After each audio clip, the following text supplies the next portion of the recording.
नमस्ते, जय माता दी। कार्मिक रेमेडी के इस नए चैनल में आपका स्वैग से स्वागत है। आज हम उस कहानी के धागे खोलेंगे जो सदियों पहले ऋषि मार्कंडेय जी ने बुने थे। उस महान कथा और गाथा की हर बात आज भी, यानी सदियों के बाद भी, हमारी और आपकी जिंदगी की हकीकत बनी हुई है। श्री दुर्गा सप्तशती में वर्णित मां जगदम्बा की वो शक्ति गाथा और उनका असुरों के साथ युद्ध केवल पौराणिक कथाएं नहीं हैं, बल्कि वे हमारे आसपास इसी दुनिया में मौजूद हैं। जी हाँ, वे सारे असुर हमारी रोजमर्रा की चुनौतियों में छिपे हैं।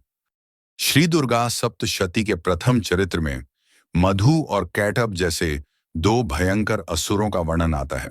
तो आज हम आपको यह बताएंगे कि आपकी दुनिया में आपके आसपास ये मधु और कैटब कौन हैं, जिन्हें पहचान कर आप भी अपनी मुश्किलों पर विजय पा सकते हैं। तो बने रहिए, क्योंकि आपकी जिंदगी की उलझनों को सुलझाने वाली एक दिलचस्प राह खुलने वाली है। और सबसे पहले धन्यवाद कीजिए मां जगदम्बा का, जिनकी प्रेरणा से ये वीडियो आप देख रहे हो। यदि आप ऐसे ही गहन संशोधन वाले वीडियो देखना चाहते हैं तो कृपया हमारे चैनल को सब्सक्राइब करें और बेल आइकॉन दबाना न भूलें। मधु और कैटब की पहचान करने से पहले हमें उनसे जुड़ी एक छोटी सी बात जाननी होगी। जैसा कि आप जानते हैं, ब्रह्मांड की रचना के समय ब्रह्मा जी सृष्टि का सर्जन कर रहे थे। उस समय भगवान विष्णु योग निद्रावस्था में विश्राम कर रहे थे। तभी उनके दोनों कानों के मैल से दो भयंकर राक्षस उत्पन्न हुए, मधु और कैटब। ये दोनों राक्षस इतने बलवान हुए कि इन्होंने ब्रह्मा जी पर आक्रमण कर दिया और सृष्टि के सर्जन का कार्य रोक दिया। ब्रह्मा जी भयभीत हुए और उन्होंने योग निद्रा में स्थित भगवान विष्णु को जगाने के लिए महामाया यानी कि श्री महाकाली माता की आराधना की। श्री महाकाली माता ने भगवान विष्णु जी को योग निद्रा से जगाया ताकि वे मधु और कैटब को रोक सके। योग निद्रा से जागकर भगवान विष्णु ने दोनों राक्षसों से लगातार 5000 वर्षों तक युद्ध किया, लेकिन वे परास्त नहीं हो रहे थे। तभी देवी महामाया की मायाजाल से उन दोनों असुरों की बुद्धि मायाग्रस्त हो गई और इसी का लाभ उठाते हुए भगवान विष्णु जी ने अपनी चतुराई से उनका अंत कर दिया। अब जरा ठहरिए और सोचिए, ये कथा केवल एक युद्ध की कहानी नहीं है, यह एक चेतावनी है, क्योंकि यह हमारे जीवन की गहराइयों से जुड़ी हुई है। तो चलिए अब इस कथा के सूक्ष्म पहलुओं को उजागर करते हैं। इस कथा में ब्रह्मा जी कौन हैं? ब्रह्मा यानी सर्जनहार। हमारी रचनात्मकता, हमारी पॉजिटिव सोच, हमारे भीतर जो शुभ और मंगल, वह सब ब्रह्म स्वरूप ही है। तो अब जानेंगे कि मधु नामक दैत्य कौन है। मधु का अर्थ होता है मिठास, पर यह कोई सात्विक मिठास नहीं, बल्कि यह वह मीठा जहर है जो कुछ लोग अपने शब्दों और व्यवहार में ओढ़कर बाहर से बहुत विनम्र और मधुर दिखते हैं, लेकिन उनके भीतर छिपा होता है स्वार्थ, कपट, लालच और ईर्ष्या। इन जैसे लोगों के लिए कहा गया है, मुंह में राम और बगल में छुरी, जो दिखावे की जी हुजूरी और अतिशय तारीफों के माध्यम से दूसरों को भ्रम में डालकर और अपना आडंबर दिखाकर अपना काम निकलवाते हैं। इसलिए अपने आसपास के उन लोगों को पहचानें जो जरूरत से ज्यादा मीठी बातें करते हैं, चापलूसी करते हैं, आपको गलत रास्ते पर ले जाते हैं या आपकी झूठी प्रशंसा करते हैं। ऐसे लोग अक्सर अपने छिपे हुए उद्देश्यों को पूरा करने के लिए आपको भ्रमित करने और गुमराह करने का प्रयास करते हैं। तो अब जानेंगे कि कैटब नामक दैत्य कौन है। कैटब का अर्थ होता है कड़वाहट। वह व्यक्ति जो हमेशा निंदा करता है, जो व्यक्ति अपनी जहरीली जुबान से रिश्तों में दरारें डालता है, दूसरों के खिलाफ षड्यंत्र रचता है और जहां भी जाता है वहां नकारात्मकता का अंधेरा फैला देता है। ऐसे लोग मानो अपनी नफरत और द्वेष को दूसरों पर थोपने के लिए पैदा हुए हैं। उनकी हर बात में स्वार्थ, लालच और ईर्ष्या का कड़वापन झलकता है।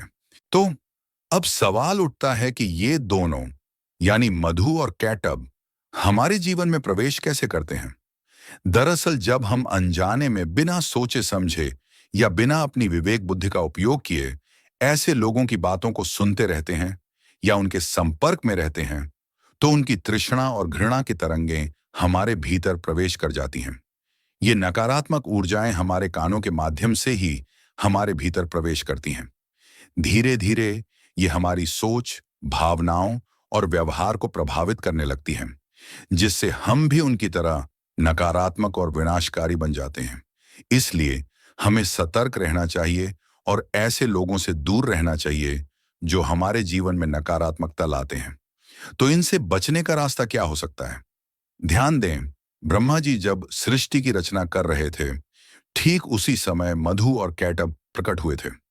इसका तात्पर्य यह है कि जब भी आप कोई सकारात्मक या रचनात्मक कार्य करने का प्रयास करते हैं, जैसे कि नई योजना बनाना, कोई शुभ कार्य आरंभ करना या किसी सेवा कार्य में संलग्न होना, तो मधु और कैटब के समान व्यक्ति या नकारात्मक ऊर्जाएं आपके मार्ग में बाधा डालने के लिए प्रकट होंगी ही। वे या तो अपनी मीठी बातों से आपको भ्रमित करने का प्रयास करेंगे या अपनी कड़वाहट से आपको हतोत्साहित करेंगे। सबसे पहले आपको ऐसे लोगों की पहचान करनी होगी। उन व्यक्तियों से सीमित संपर्क रखें जो अतिशय स्वार्थी हो, आडंबरी हो, मक्खन जैसी मीठी बातें बोलता हो, कड़वी जुबान रखता हो और जो एक्सट्रीम मटेरियलिस्टिक हो। उनसे यथासंभव कम बात करें ताकि उनकी नकारात्मक ऊर्जा आपके आभा मंडल में प्रवेश न कर सके। याद रखें, मधुरता और कड़वाहट दोनों ही जब अपनी सीमा लांघ जाते हैं तो तामसिक रूप धारण कर लेते हैं। इसलिए संतुलन बनाए रखना और अपनी विवेक शक्ति को जागृत रखना ही सबसे बड़ी साधना है। और ये आपसे तब तक नहीं हो पाएगा जब तक देवी महामाया की कृपा प्राप्त नहीं होती। श्री महाकाली की कृपा और उनकी महामाया शक्ति ही ऐसे असुरों का विनाश करने में सक्षम है। इसलिए जब भी आप यह अनुभव करें कि आपके जीवन के मार्ग में मधु जैसे तमोगुणी लोग बाधा डाल रहे हैं, तब समझ लीजिए कि समय आ गया है मां दुर्गा की शरण में जाने का। नियमित रूप से श्री दुर्गा सप्तशती का श्रद्धा और निष्ठा से पाठ करना या योग्य ब्राह्मण से विधि पूर्वक करवाना न केवल हमें इन सूक्ष्म तमोगुणी असुरों से बचाता है, बल्कि हमारे चारों ओर एक दिव्य रक्षा कवच भी निर्मित करता है।